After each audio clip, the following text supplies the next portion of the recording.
If you plant potatoes the usual way, you get one crop layer, maybe two if the season is kind and your soil is loose. But if you understand what the plant is trying to do underground, you can turn a tiny footprint into a surprisingly serious harvest. That is the whole idea behind this old vertical potato method people often call the Amish method.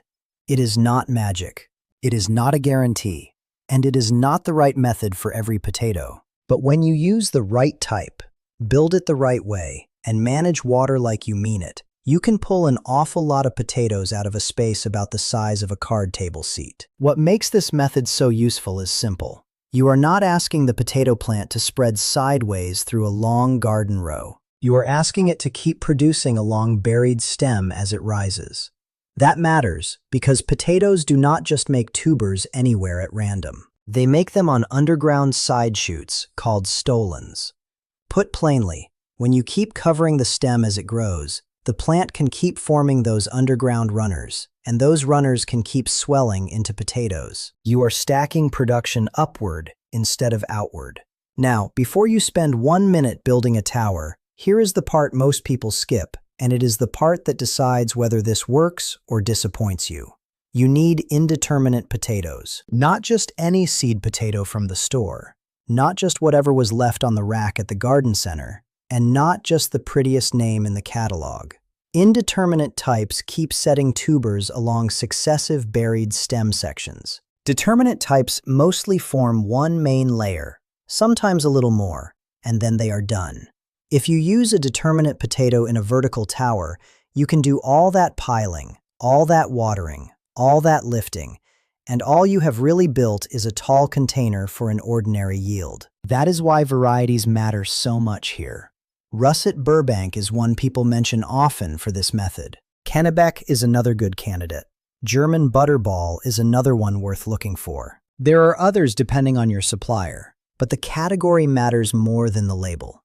Ask specifically for indeterminate or late-season types suited to tuber set along buried stems. If the seller cannot tell you, I would not trust the tag. And if you are in a shorter season northern zone, make sure the variety still has enough time to finish before cold weather pushes it out. I learned a long time ago that most gardening failures are not really failures of effort. They are failures of fit. Wrong plant for the method.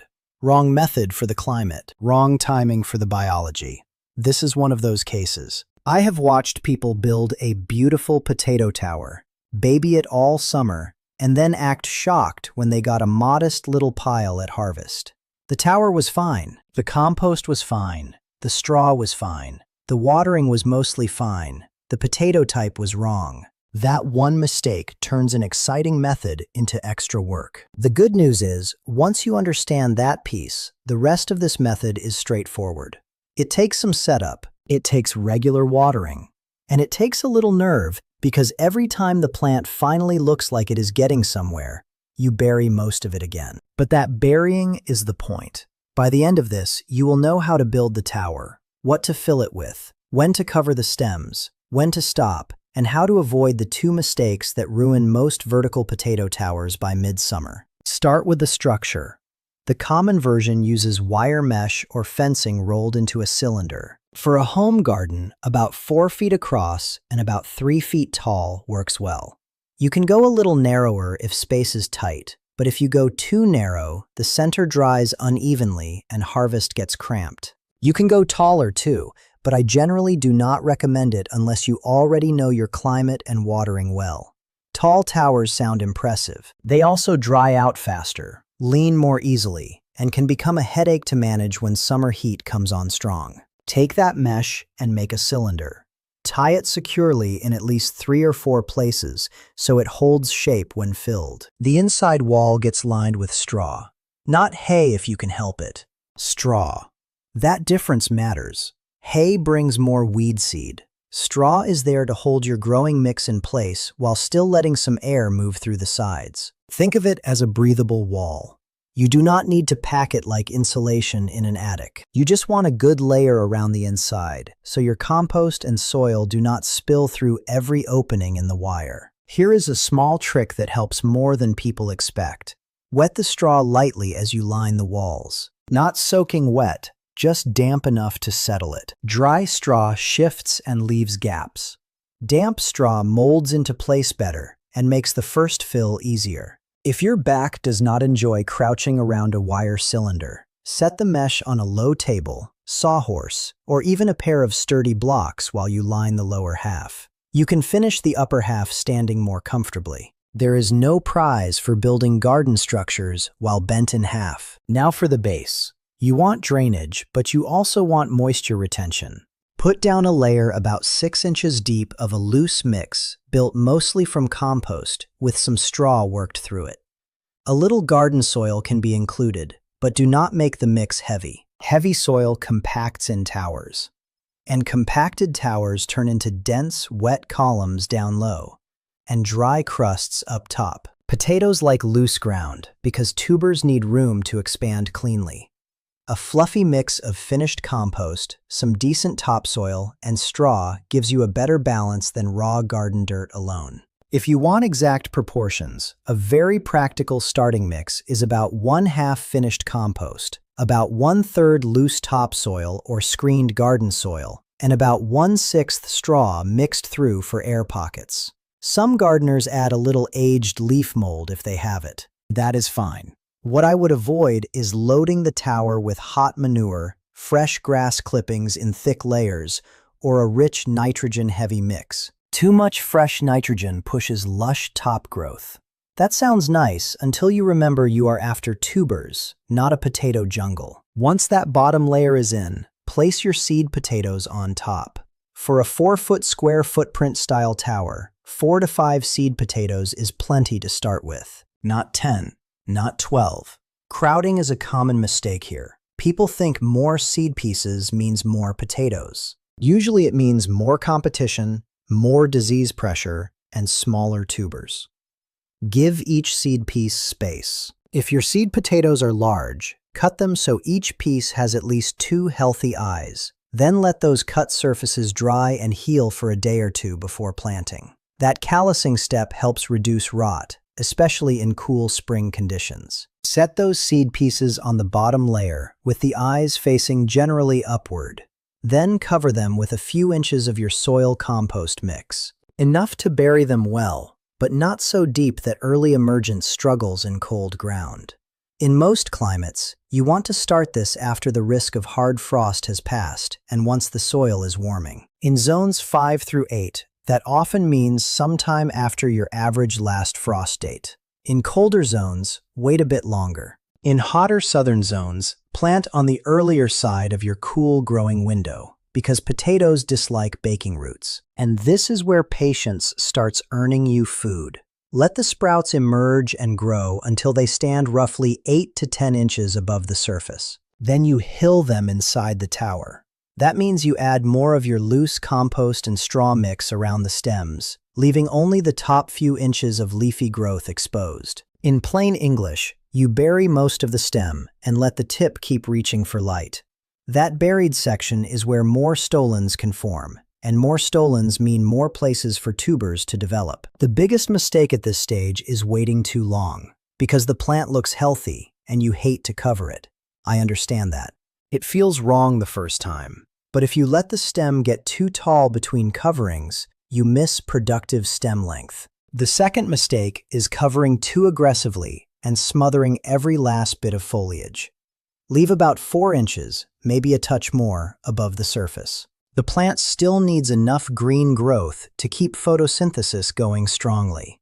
You are burying stem, not trying to suffocate the plant. Repeat that process each time the new growth rises another 8 to 10 inches. Add more mix. Leave the top exposed. Let it rise. Bury again. In most seasons, that means 3 to 4 rounds of hilling inside the tower before you reach near the top. Some years, you may only get 3. In a long, mild season with a vigorous indeterminate variety, you might get 4 good levels. Do not force a 5th just because you want a bigger number. The plant and the weather decide how many useful cycles you get. Now let me give you the part nobody mentions enough. Towers dry out faster than rows. Faster than raised beds, too. You have air moving around the sides, a large exposed surface, and a vertical column that sheds moisture differently than level ground. If you water a potato tower the way you water a regular bed, you will almost always underwater it by midsummer. And underwatered towers do not just yield less. They produce uneven tubers, stress-cracked growth, and sometimes a whole upper section that never really contributes. Deep watering matters here. Not a little splash from the hose while you chat with a neighbor. You want the moisture moving down through the whole column. Depending on your weather, that may mean a slow, thorough watering 2 or 3 times a week, or more often during hot, windy spells. The goal is evenly moist, not swampy. If you reach into the mix a few inches down and it feels dry and dusty, you waited too long. If the lower section stays soggy and sour smelling, you are overdoing it, or your mix is too dense. Here is an unexpected trick that helps tremendously. Run a perforated watering pipe or a simple vertical tube down near the center of the tower when you build it. It can be a length of perforated drain pipe, or even a sturdy pipe with holes drilled along the sides. Watering into that central channel helps get moisture down where the roots actually are, instead of wetting only the outer shell and hoping it seeps inward. It also saves your shoulders from standing there forever with a hose. If you use this trick, still water the top surface too, because the upper root zone needs moisture as well. If you want the low-cost version of that trick, take a piece of scrap pipe, drill holes, and stand it upright in the center as you fill the tower. That costs very little if you already have materials around. The more polished version from a garden supplier works too, but this is one of those places where homemade does the same job just fine. A lot of viewers appreciate honesty about cost, so here it is. The tower itself, depending on what you have on hand, might cost you somewhere from a few dollars if you are repurposing materials to a moderate amount if you are buying fresh mesh, straw, and compost. The budget version is absolutely possible. Speaking of budget, you do not need premium bagged soil for this. In fact, buying all bagged mix for a large potato tower gets expensive in a hurry. A much cheaper route is using homemade compost, screened native soil that is not too heavy, shredded fall leaves if they are well aged, and straw for structure. The one place I would not cut corners is seed potatoes. Start with healthy seed stock. Grocery store potatoes can carry disease, and many are treated in ways that do not help performance. Save money on the fill. Do not gamble on poor planting stock. Feeding is simpler than people think.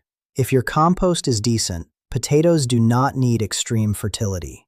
Too much nitrogen gives you tall tops and disappointing tubers. That is one of the oldest potato mistakes there is. At planting time, mixing in a balanced organic vegetable fertilizer or a moderate all-purpose fertilizer is enough in many gardens. If your soil is weak, one light side feeding early in growth can help. But once the plants are established, and especially once flowering begins, resist the urge to keep feeding for greener leaves. The plant needs to shift energy into tuber bulking. Flowering matters because it tells you the plant is moving into a new phase.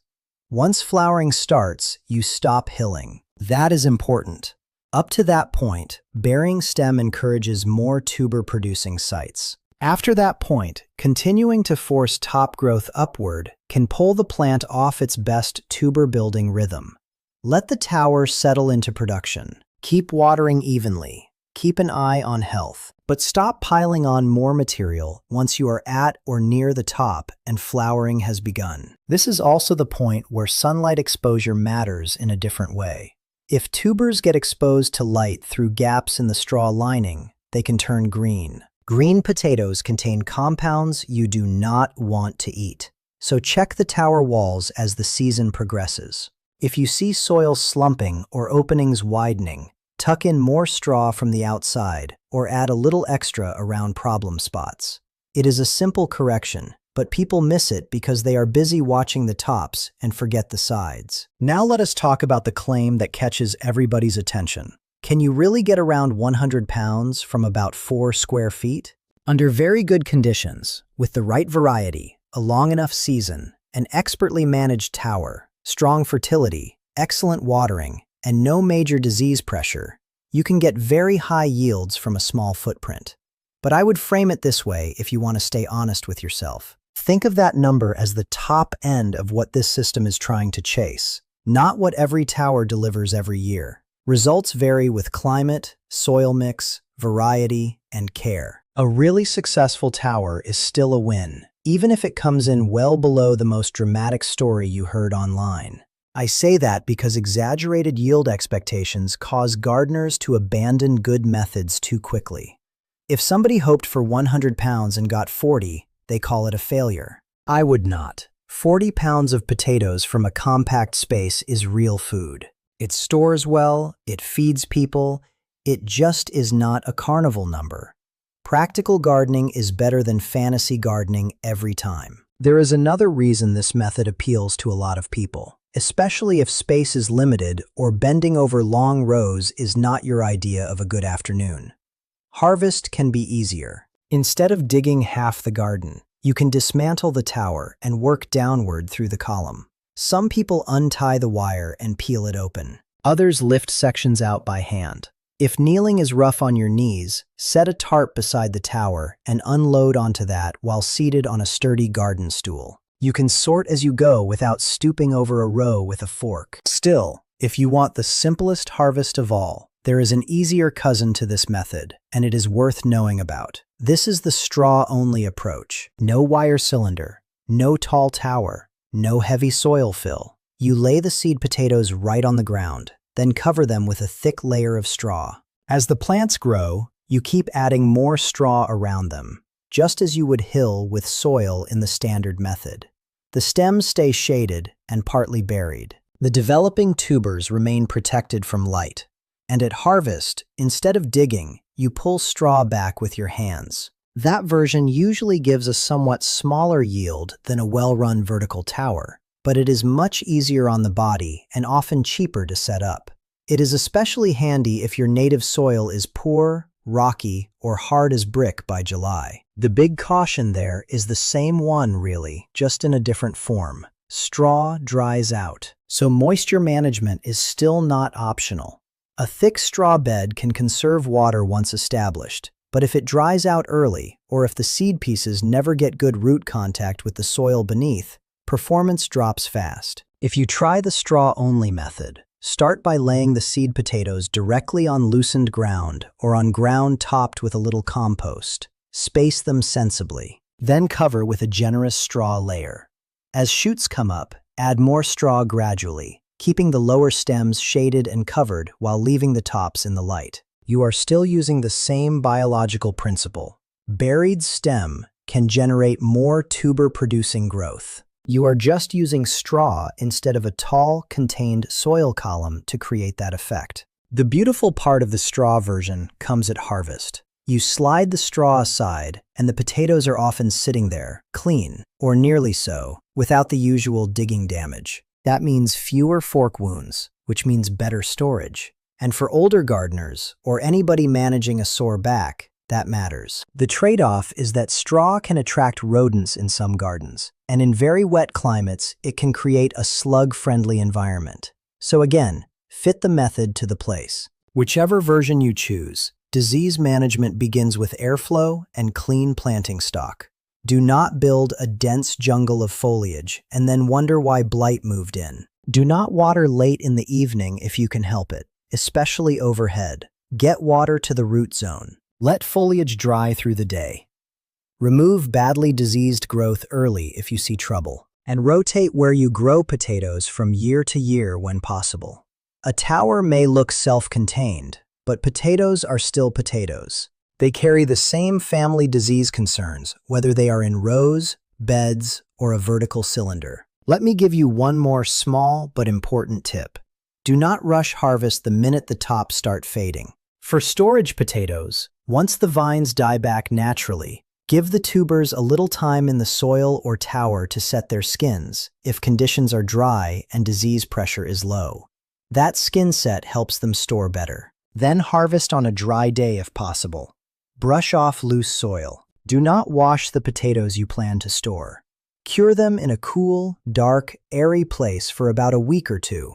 Then move them to long-term storage, where temperatures stay cool and light stays out. And if you are growing in a hot summer region, pay close attention to timing. Potatoes set tubers best when soil temperatures are moderate. In very hot climates, a tower can heat up more than a regular bed. That means spring timing becomes even more important, and straw lining becomes even more valuable for buffering temperature and moisture. In cooler northern zones, your challenge is often giving a long-season indeterminate variety enough time to finish. So the method can work across a broad range, but the clock and the weather shift depending on where you garden. What you are really doing with this method is matching plant biology to garden design. That is all. You are taking advantage of the potato's tendency to form stolons from buried stem. You are using an indeterminate variety that will keep responding. You are building a loose, airy, moisture-conscious column instead of a compacted box. And you are stopping the hilling at the right moment so the plant can turn its energy into filling tubers instead of endlessly chasing new height. Do it right, and by harvest you are not looking at a long, sparse row with a few scattered plants. You are opening up one compact tower and finding layer after layer of potatoes tucked through dark, crumbly compost and sweet-smelling straw. Your hands keep reaching in and finding another one, then another, then 3 more hiding deeper down. The tarp beside you gets heavier. The bucket fills. The skins are clean, the tubers are firm, and instead of one dinner's worth, you are thinking in sacks and storage shelves. If there is one thing to remember, it is this. The tower does not create potatoes by itself. The buried stem does the work, but only if you give it the right variety: steady moisture, loose fill, and timely hilling. Get those 4 things right, and this old method stops sounding like garden folklore and starts acting like a very smart use of space. And once you have a good pile of potatoes curing in the shade, the next question is how to store them so they stay firm deep into winter without sprouting early or turning sweet. That is where a lot of home harvests quietly get wasted. That is the next conversation worth having, because growing a strong crop is only half the job. The rest is keeping that pantry lined with potatoes that still taste like they came out of the ground yesterday.